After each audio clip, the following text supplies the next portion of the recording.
Sir, para maiwasan na daw yung issue kung may jurisdiction ng ICC, mag-rejoin na lang daw ang Pilipinas sa ICC. Desisyon ng executive yan. Ang papel lamang ng Senado ay mag-ratify ng treaty. Walang papel sa ating system of foreign policy at system ng saligang batas ang Senado kaugnay sa pagsali o hindi pagsali, pagpirma o hindi pagpirma sa anumang mga treaty o tratado. Pero kung nabagit mo rin lang, suriin natin, pansamantala. Sabi ng isang panig, hindi na tayo miyembro ng ICC at sa katunayan, ngayong araw na to, March 17, kung gusto niyong pagdiwang o gunitain, ngayong araw ang pang-anim na taon na ang effectivity ng withdrawal natin sa ICC.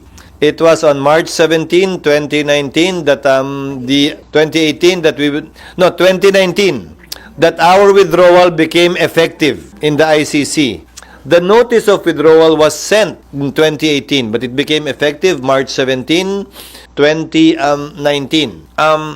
Kung nag-withdraw tayo dyan ayon sa isang panig, ba't ginagamit pang basehan sa pag-enforce ng warrant?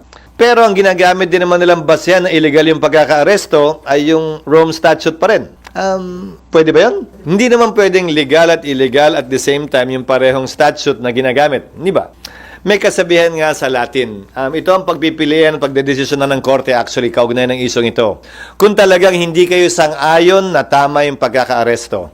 May prinsipyo sa batas sa Latin na nagsasabing male captus bene detentus. Ibig sabihin nun, mali man ang pagkakahuli, pwedeng tumuloy pa rin ang paglilitis. Yung kabaliktaran nun, meron ding prinsipyo.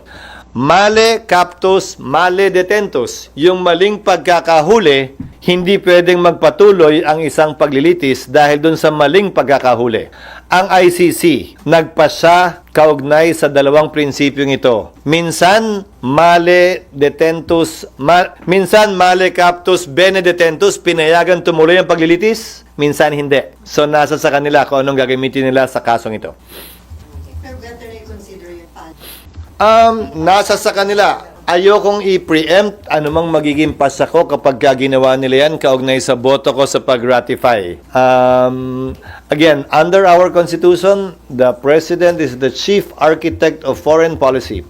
That's why the Senate did not have a say with respect to the withdrawal of former President Duterte in the ICC. May nagkaso, di ba?